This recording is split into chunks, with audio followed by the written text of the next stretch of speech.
আচ্ছা, আপনি কি মন মতো টার্গেটিং করেও প্রপার সেল পাচ্ছেন না? যদি এমনটা হয়ে থাকে তাহলে এই ভিডিওটা আপনার জন্য।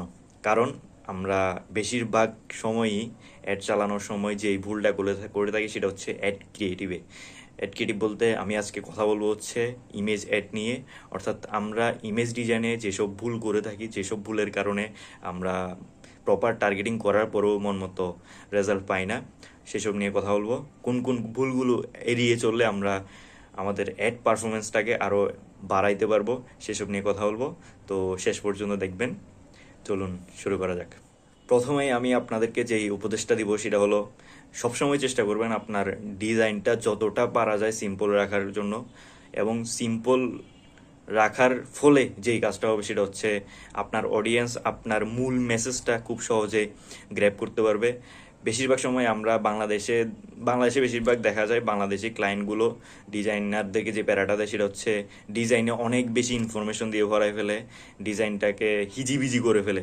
ফলে মানে প্রপার যে কল টু অ্যাকশন, প্রপার যে মেসেজ, সেই মেসেজটা অডিয়েন্স গ্র্যাব করতে পারে না। সে স্ক্রল করে চলে যায়, আপনার অ্যাডটা দেখে আর থামে না। যদি মেসেজটা খুব শর্ট এবং সিম্পল হয় তাহলে আপনার অডিয়েন্সের অ্যাটেনশন পাওয়াটা খুব ইজি হয়। তো চেষ্টা করবেন আপনার ডিজাইন সবসময় সিম্পল রাখার জন্য।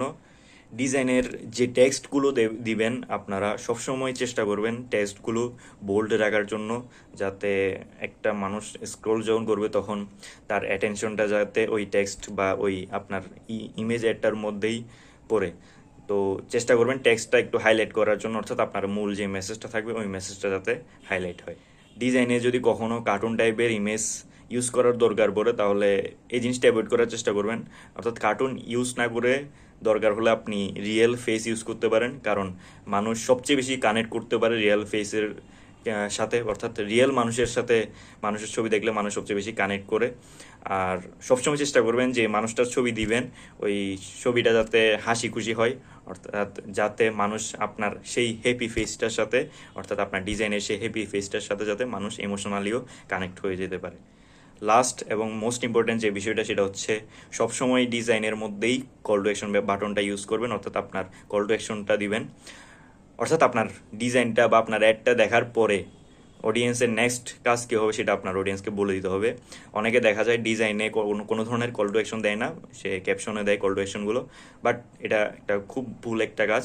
আপনার সবসময় চেষ্টা করবেন ডিজাইনের মধ্যেই সবচেয়ে ফোকাসড জায়গায়, অর্থাৎ যে জায়গাটায় সবচেয়ে বেশি ফোকাস করবে মানুষজন, সেই জায়গাটাতে একটা কল টু অ্যাকশন দিতে, এবং কল টু অ্যাকশনটা যাতে স্ট্রং হয় সেদিকেও আপনি একটু নজর দিবেন।